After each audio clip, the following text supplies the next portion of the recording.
don't feel good about this one. Things have taken a turn. The Kix are flying everywhere. How can I turn a box of cereal into a fun and filling snack? Betty Crocker's answer? Crunchy cereal bars and salty cereal snacks.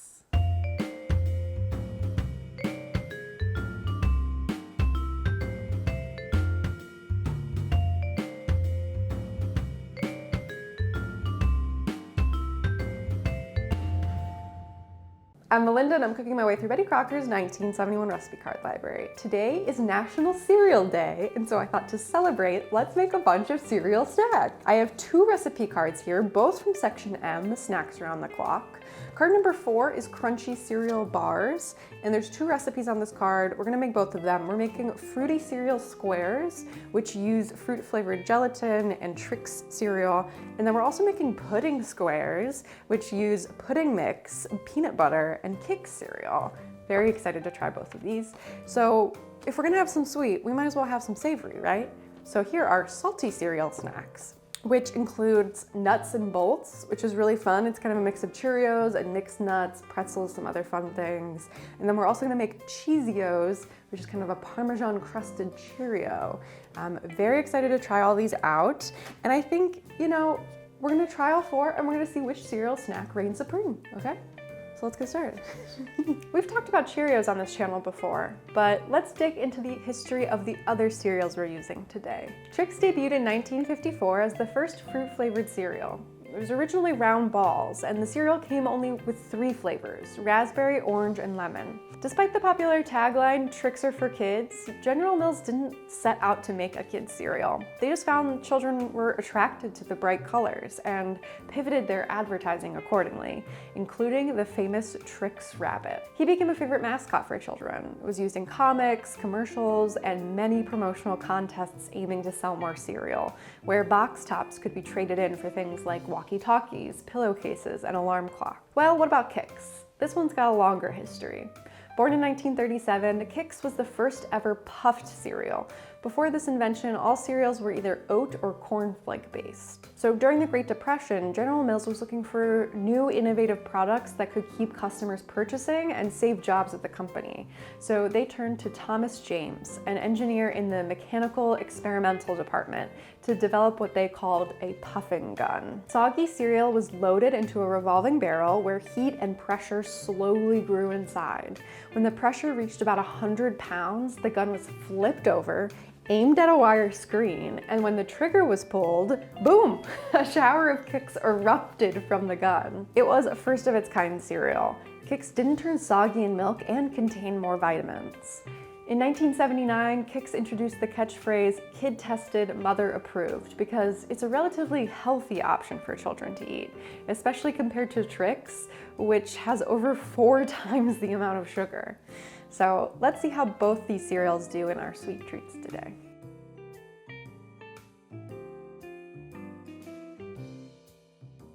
So we're starting with our fruity cereal squares. So I have all of our ingredients ready to go here. We're going to, in a large saucepan over here, make our kind of goo, make the cereal goo. So we're gonna melt 2 tablespoons of butter. I used this nonstick skillet last time when we made the cereal trees around Christmas time, and I thought it was really helpful to have this like ceramic nonstick when you're dealing with very sticky things. And I also think the wide surface area of the saucepan is going to be helpful too when we're like stirring in all the cereal. So that's the plan with that. All right, to the melted butter in the pan, I'm adding 1/3 cup of light corn syrup. Truly the stickiest stuff on the planet here. And then a package of fruit-flavored Jell-O. I went with strawberry. I don't know if there's a strawberry flavor in the Trix, but I hope so. Oh, wow, okay. We're gonna get this back on the heat and we want it to kind of come up to a boil. All right, our syrup is boiling. It looks very bright and vibrant. So we're gonna go ahead and dump our 4 cups of Trix cereal into the mix here. And it says just try to stir until evenly coated. So that's what we're doing.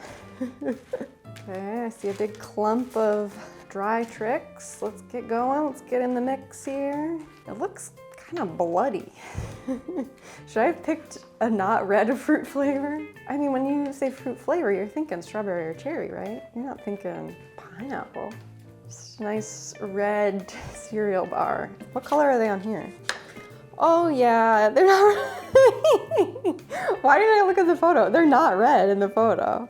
I can't even recognize those shapes. Those are supposed to be Trix? Well, yeah, they definitely appear to have used like a lemon or a pineapples. That's fine. That's gonna taste good. You said fruit, I want fruit. What am I supposed to do? Okay, these are definitely evenly coated now. So we're gonna go ahead and put them in our buttered 9x9 pan here.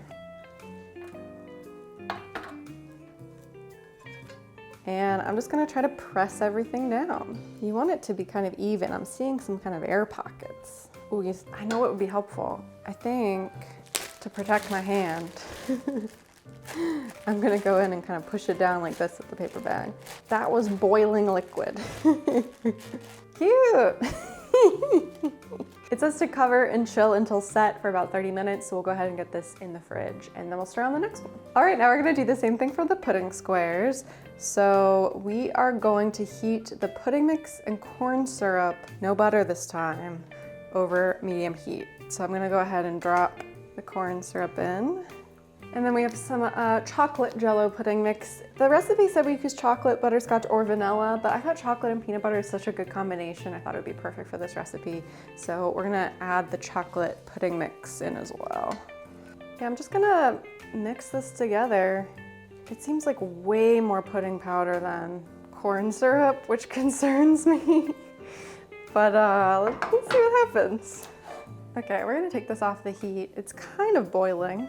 Something's happening. This is fascinating. I never really considered using like Jell-O or pudding mix as like a way to make a flavored syrup. I guess it makes sense. Okay, so now off the heat, we're gonna add some peanut butter. Yummy. Peanut butter and chocolate is one of my favorite combinations. And we're gonna stir that in as best we can here. Oh yeah, this is gonna be good. It is making a rather thick situation in the pan. I think I should get the Kix going in there. Stir in cereal till evenly coated. Okay. I don't feel good about this one. Things have taken a turn. The Kix are flying everywhere.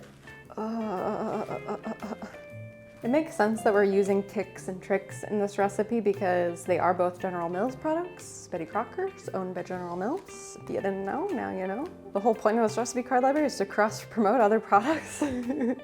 Yeah, so this looks kind of weird.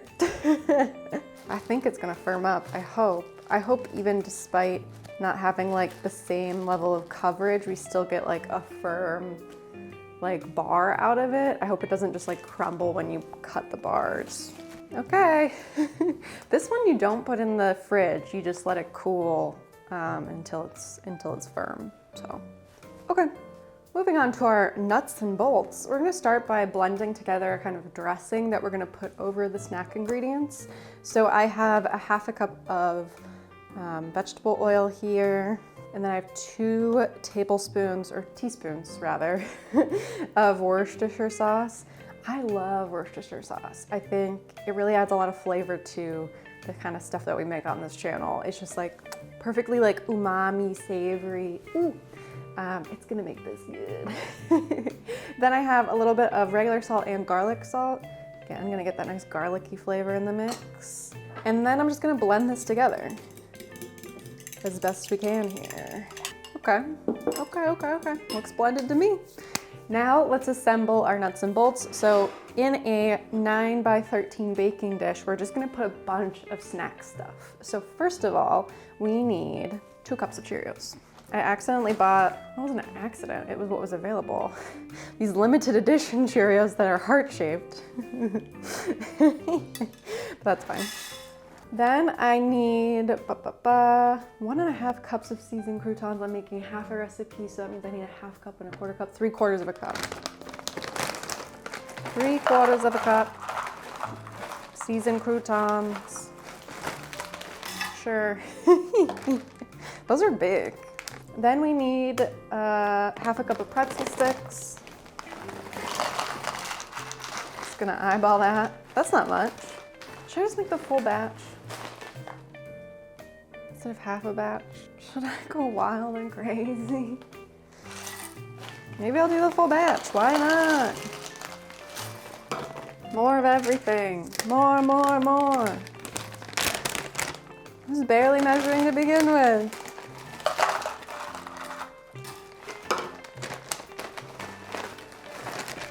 All right, and then the last thing is 1.5 cups of mixed nuts. All right, so now we just have to pour our dressing over top of our thing and get it all mixed up. All that salty goodness out of the bottom. Maybe you should use like a salad tong situation. You gotta get all oily, guys. You know what's funny is when I first read the name of this recipe, I thought nuts and bolts were like, because the sticks are the bolt, right? And the Cheerios are the nut. Is that how those things look? But then I realized that there's mixed nuts in it. So you have mixed nuts and bolts. I think it's both. I think you're still getting kind of a nuts and bolts aesthetic.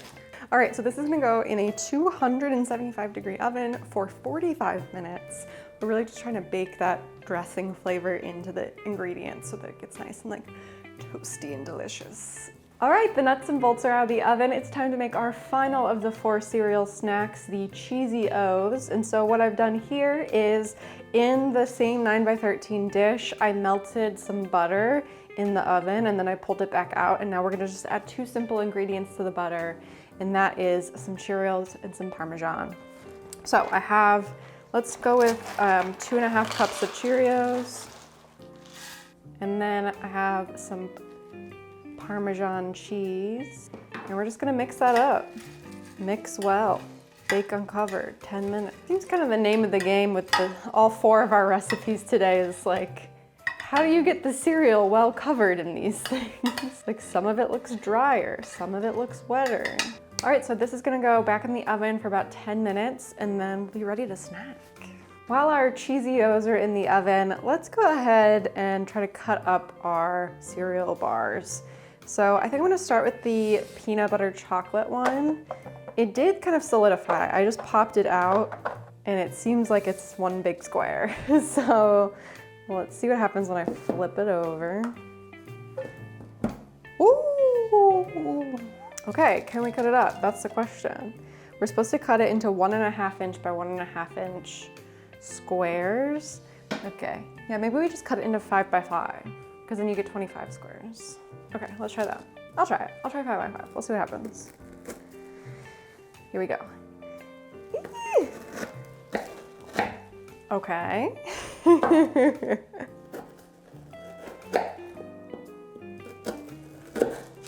Okay, some of them are crumbling. Some of them are roughly still squares. Others appear to have disintegrated a bit. Ta-da!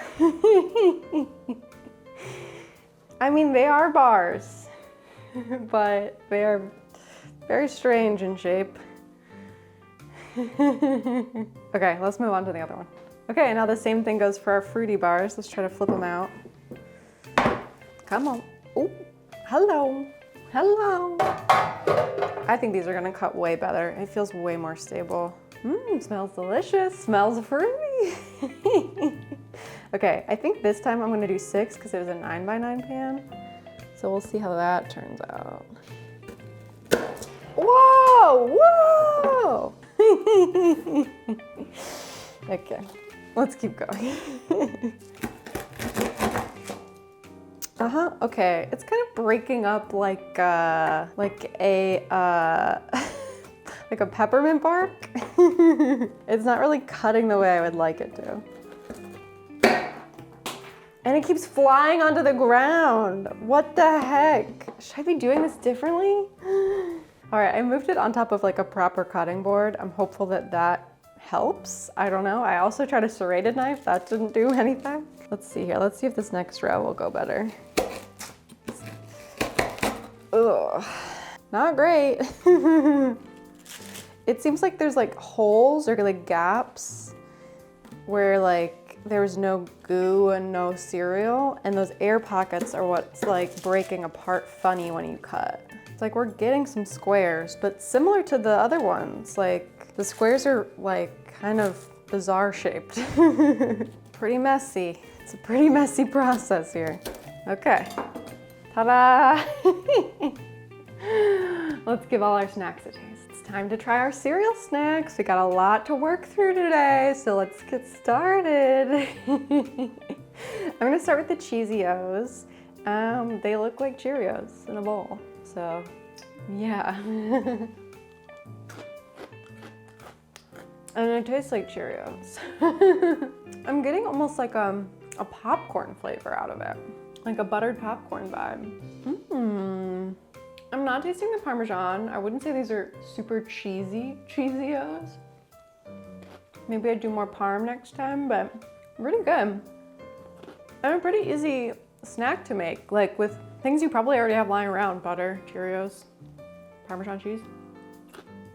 Now, I'm more interested in the nuts and bolts, because not only do you have Cheerios, but you have all the kinds of other fun things. So, okay, I got an almond. Let me try pretzel. The croutons are a fun addition. Okay. This one is really giving me like a Chex Mix vibe. Same flavor profile. That Worcestershire sauce really kind of gives you this like savory Chex Mix flavor profile. And I like that you have like kind of a mix of textures in there. You know, you have like the bright fluffy Cheerios, the super crunchy croutons, the pretzel sticks. Ooh, it's also got some goat flavor to it. This one I feel like is definitely more than the sum of its parts, you know, like by grabbing a bunch of assorted snacks that you might already put out on a snack table, but by like, you know, baking them low and slow with that Worcestershire dressing, really like amps up the flavor of each piece. It's really fun. I like nuts and bolts. All right, we've done our savory, now it's time to go sweet. I'm gonna start with the Fruity Bars.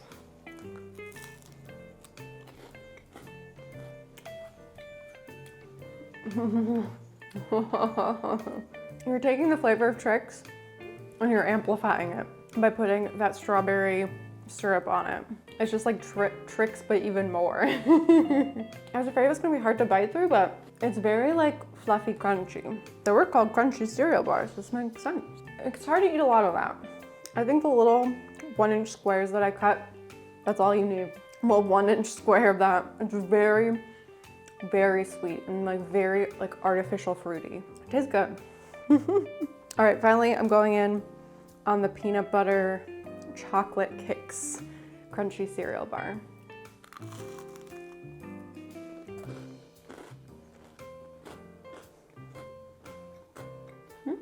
I actually taste more peanut butter than I do chocolate, which is interesting.